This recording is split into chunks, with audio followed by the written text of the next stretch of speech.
Students எல்லாருக்கிட்டையும் நல்லா படிக்கணும்னு சொல்லிட்டு காலேஜ்லேருந்து கிளம்புறாங்க மதி. இவருங்க என்ன பண்ணுறாரு அப்படின்னு மதி சுரேஷை பார்க்க, உன்னை பார்க்க தான் வந்தேன், அண்ணி உன்னோட வேலை பற்றி சொன்னாங்கன்னு சுரேஷ் சொல்கிறாரு. சுரேஷ் நம்ம நினச்ச அளவுக்குலாம் இல்லை, கொஞ்சம் நல்லவர் தான் போல்.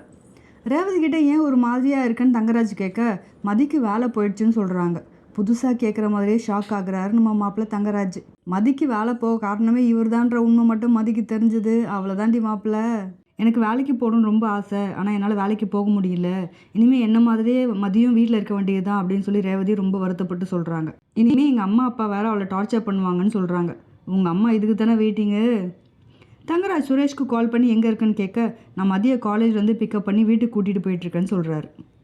வீட்டுக்கு போனதும் மதிக்கு வேலை போயிடுச்சுன்னு சுரேஷ் சொல்ல, இதுக்காகவே வெயிட் பண்ணிகிட்டு இருக்க மாதிரி நம்ம மாமியார் 20,000 வேலை தானே போனால் என்ன அப்படின்னு நக்கலாக சொல்கிறாங்க. 20,000மோ 2 லட்சமோ வேலை வேலை தானே.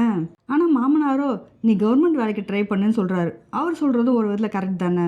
மாமியார் மலர்கிட்ட இனிமேலாச்சும் மதி திமிர் அடங்குமான்னு கேட்குறாங்க. அவள் திமிரோடலாம் இல்லை, அது அவளோட கேரக்டர்னு மலர் சொல்ல, அப்போ அவள் இனிமேலும் அப்படியே தான் இருப்பாளான்னு புலம்பிட்டு போகிறாங்க.